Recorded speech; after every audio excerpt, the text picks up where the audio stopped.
This is our last part of episode of Alain de Botton's book summary on failure.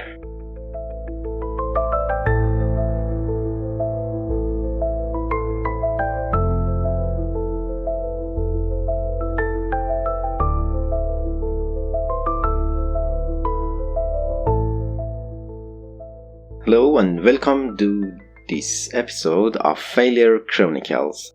It's Saber Moshirian, your host. Let's continue our talks about the Alain de Botton's book on failure. If you are joining us, you are listening to the conclusion of our series on Alain de Botton's on failure.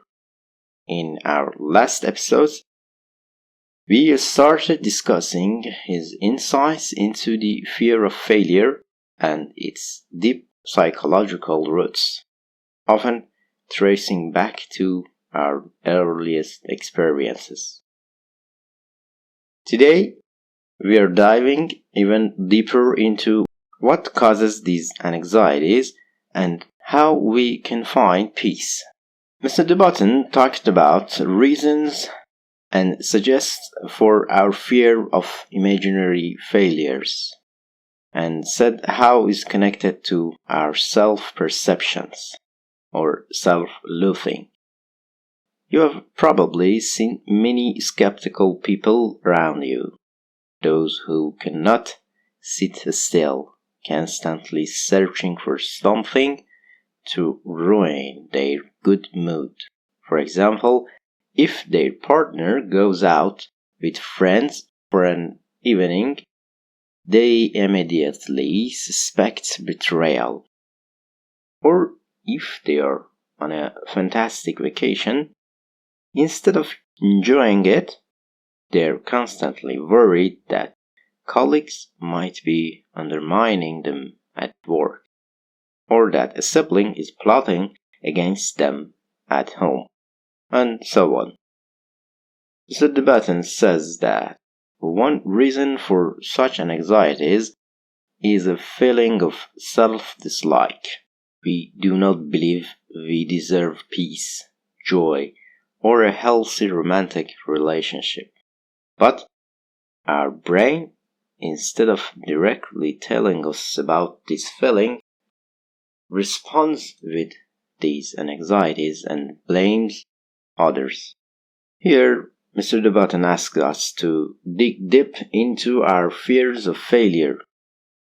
Perhaps, in the end, we can understand that our fears are unrealistic and stem from a negative self-image, so we can finally confront them and be a little kinder to ourselves.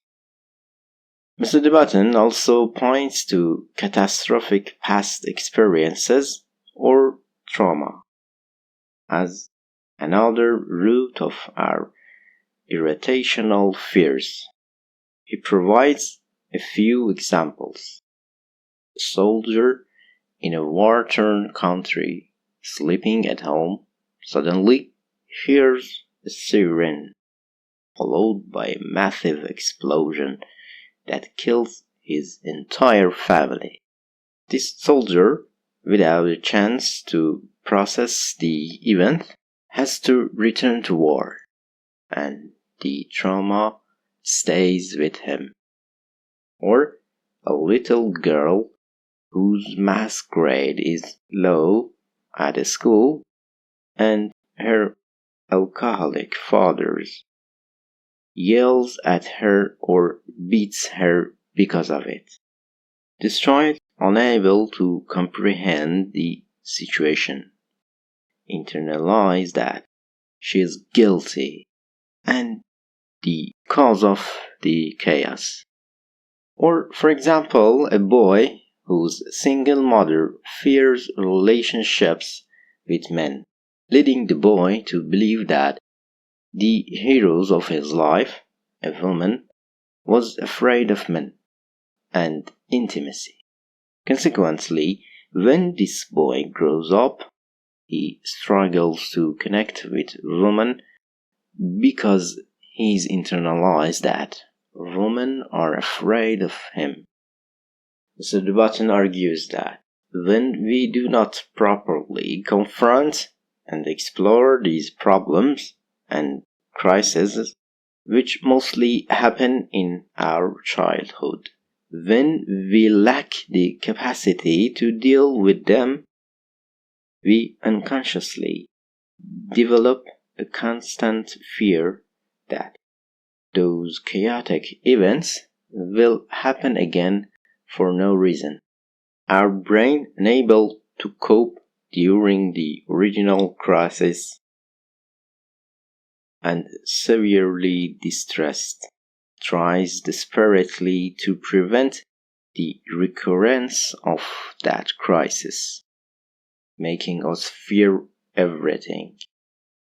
We, having learned that all the world's faults are ours, and that we were the cause of our father's anger, our family's death, or our mother's fear, try to prevent the crisis from happening again. Here, de Botton encourages us to seek help from therapists and try to calmly, as adults with stronger minds, reflect on and investigate these past crises. As he puts it, when we understand the scary parts of life, we realize that life does not have to be so scary. Let's move on to the book. De Botton then touches upon financial greed. He suggests that one explanation for this feeling, and for people who devote much of their lives to working and earning money out of greed, is an inner sense of insecurity. They believe money can cure their woes and buy them security. However, even after becoming very wealthy and having spent most of their lives getting rich, they still feel insecure inside their luxurious mansions, protected by armed guards. The reason is that instead of finding out why they have chronic insecurity, they try to eliminate that feeling with money, which simply does not work. The author says, the excessive thirst for wealth, like most of our fears, has almost always been created by an experience of humiliation and uncontrollable despair in our early lives. People do not tend to become very rich unless they have suffered a catastrophe in their growing years that they could not understand or deal with. Here, too, de Botton asks us to dig into the real reason for our deep-seated insecurity instead of blindly chasing wealth. He says that no financial skill will reduce our fear unless we can reconnect with our frightened inner child from the past and give them the emotional reassurance and understanding they never received. This can give us a sense of security that no expensive mansion ever could. Furthermore, regarding experiences of emotional betrayal that lead to a lack of trust and an inability to rebuild relationships, de Botton suggests that you must confront these feelings by rebuilding a new relationship from the very piece you were hurt. If someone betrayed you and killed your sense of trust, you must face it by trusting again. We need to repair the damage to our psyche with the very tools that were used to wound us. The author then briefly touches on the issue of fame, believing that no healthy person whose needs are met and who feels loved would seek fame. People who desire fame are those whose needs were not seen, whose significant figures did not give them enough attention or assurance, did not love them enough, or couldn't show their love. As a result, the individual tries to fulfill this need by becoming famous, by being seen by everyone, by imagining being loved by everyone. But this only multiplies their problems and increases their anxieties. A famous person is constantly anxious about scandals or another person's becoming more successful and taking their place, or critics turning against them. A world of anxiety resulting from always being in a public eye. De Botton then discusses a very common anxiety: self-sabotage syndrome. This fear stems from a lack of self-esteem, likely developed in early childhood due to those around you, making you feel unworthy or insufficient for success and deserving positions. But then you achieve success, perhaps a promotion at work, and you immediately become intensely anxious. What if others find out how unworthy I am? What if my boss realizes they made a mistake? What if I mess things up and get disgraced? In this way, you unconsciously do something to lose that promotion and success just to end your anxiety. As de Botton says, we intentionally fail, but at least we no longer have to fear the future.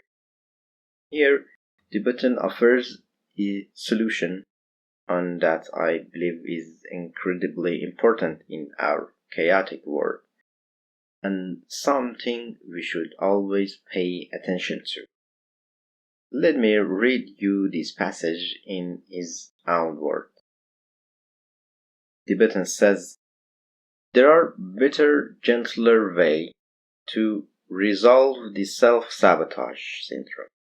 For example, by accepting something we never quite learned in childhood, that we do not have to be perfect to deserve success. We can make mistakes, be worried, and sometimes a little foolish, and still be by no means an imposter, because every human being is built this way. We do not have to be perfect in every area to earn the right to live, to be loved, to be accepted, and to get a raise. We do not need to meet a standard that, rationally and reasonably, no one has ever been expected to meet. Instead, surely, if the world, the cynical, wounded, ungenerous, chaotic place, thinks we are good enough, we should trust ourselves too. Our real task is to go back and try to convince the only audience that still mocks us for no reason, our own crazy inner critic, whose personality shaped and taught by early childhood experiences does not represent us. And now, moving on with the book. Mental breakdown. This phrase might sound frightening, and it certainly can be. But de Botton suggests that sometimes it can be useful, especially when it frees you from your fears.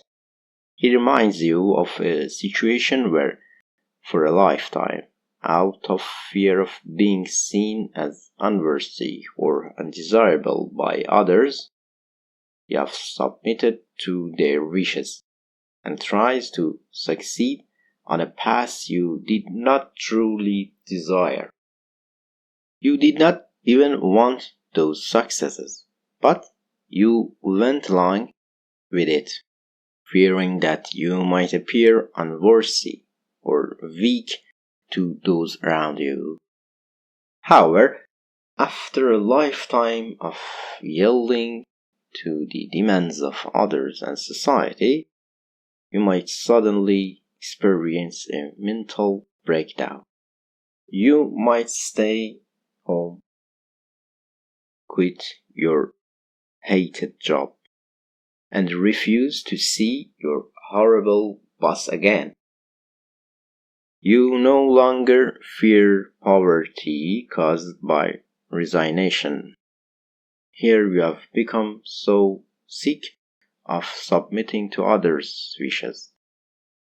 You turn away your so-called friends and tell your other friends that from now on you want to live life on your own terms.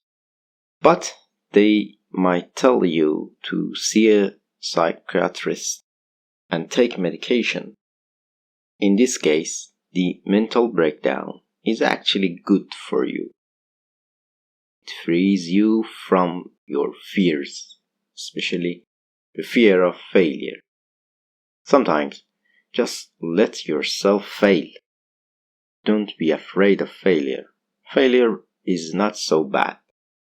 After all, in the end, the world will bend to your wishes, even if you become poor and outcast.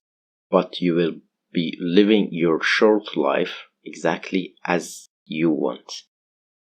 Okay, let's return to the book and the topic of fear and suspicion, which the author further explains. Again, linking it to our childhood. If we had an angry or dictatorial parent who never allowed us to question their words or express our opinion and feelings, it taught us to constantly suppress our anger. Even in adulthood, we avoid expressing anger, hatred, or displeasure. This suppressed anger and unexpressed unhappiness, having nowhere to go, turn back on us, resulting in suspicion and anxiety. This means we become suspicious of everything and everyone, constantly thinking there is a conspiracy. You have probably seen people constantly politically suspicious. Mr. de Botton says this suspicion stems from an inability to express anger and frustration, which turns inward and becomes paranoia. He advises us to stop pursuing useless precautions and instead find a way to treat this constant suspicion, and the solution is learning how to express anger, frustration, and displeasure in a healthy way. Later in the book, de Botton includes a short section titled Self-Compassion.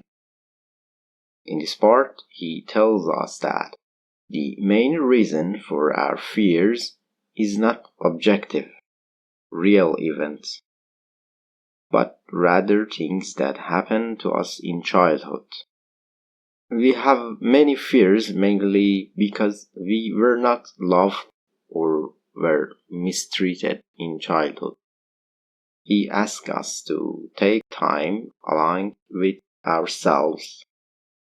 He wants us to go back to our childhood, reflect, and understand what caused these fears. From now on, we should be kinder to ourselves and try not to do things just to please others. We should not chase promotion, status, or excessive work anymore. Instead, we should focus on the things we truly wanted to do all our lives, but have not. Mr. de Botton wrote this book in the context of prosperous Western countries, and this part might not be practical for us if we were to abandon everything, as we would undoubtedly fall into poverty. However, at least the part related to reflection and freeing ourselves from fear can be applied even for us.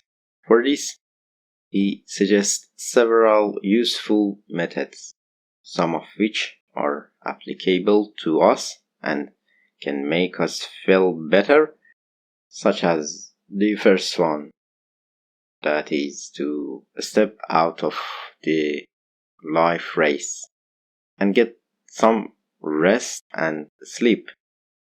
Increase your sleep. Fatigue is a major cause of anxiety and failure. The second tip is to find a quiet corner for at least half an hour a day or a week and think about your fears. Reflect on past events and experiences. Write down what scares you. Then consider their roots or the events that cause them and plan solution. So reflection in a quiet corner is the second strategy. His third strategy is that if you have a sensitive nature, avoid news about disasters and tragedies. He says you do not need to know about every terrible thing happening in the world. Distance yourself a bit from news of unfortunate events. This helps reduce your anxiety and fears. The next tip is very pleasant and readily available. To achieve stability and peace, we are advised to spend our time thinking about things completely unrelated to our current worries. What does this mean? It means, for example, go for a walk, go into nature, look at the clouds, think about the resilient life of trees, watch rivers and streams. As the author says, we need nature not just for our physical health, but equally for the release of our mental tensions. The next strategy, also discussed earlier in the book, is letting go of disloyal friends or friends who disappear when you are in trouble. Let them go right now, even if they are charming and fun. They are not good for you. And finally, the author asks us not to sacrifice your peace for money, fame, or wealth. Without inner peace, these are useless. If you do not have inner peace, let go of wealth and fame right now, and try to achieve mental peace first. In the next section of the book, de Botton turns to people who have not experienced failure but are constantly anxious about it. He advises them that instead of seeking reassurance by sharing their fears with others, only to face the same anxieties again at night, they should sit down and think deeply about these fears. Imagine that what you are afraid of has already happened. Read about the experiences, feelings, and stories of people who have gone through that event. Understand exactly what happens when that event occurs. The author says you will eventually realize that the most important human quality is adaptability and endurance. He says you will understand that everything becomes tolerable and you get used to it. He also reiterates that the imagination of a terrible event is always worse than the event itself. In the end, you will understand that even if the situation is not ideal, it might be truly terrible and not at all what you wanted or dreamed of. But even if that event happens, you will still survive. And ultimately, if circumstances become such that every breath is agony, there will still be a way out.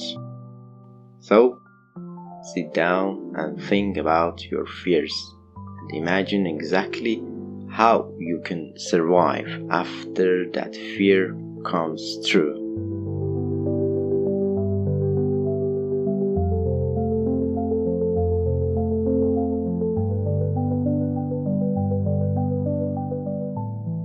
That concludes the last part of summary of Alain de Botton's incredibly important and guiding book, The School of Life on Failure. A book about navigating an unavoidable part of the human experiences. I apologize that the explanation of this book was a bit lengthy. Personally, my understanding is that summarizing books like this one cannot fully do justice to them, and many important details are missed or left unsaid. People who listen to or read book summaries often do not then go on to read the actual book, thinking it will be repetitive. On the other hand, many people do not have the time or patience to listen to the audiobook or read the physical copy.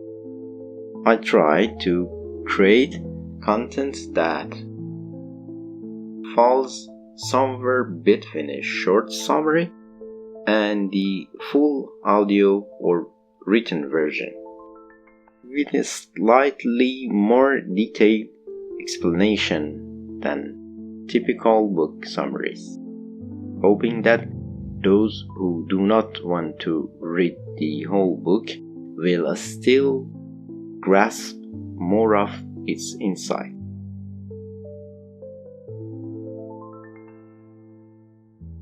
Thank you to watching me. I hope you enjoyed listening and watching this episode. You can find the Failure Chronicles Podcast on the most podcast apps, including Castbox and Spotify, and also watch my YouTube videos. And you can help me by recommending it to your friends. Also, feel free to reach out to me via the email address in the podcast description with your comments, critiques, and suggestions. Have a great day and goodbye for now.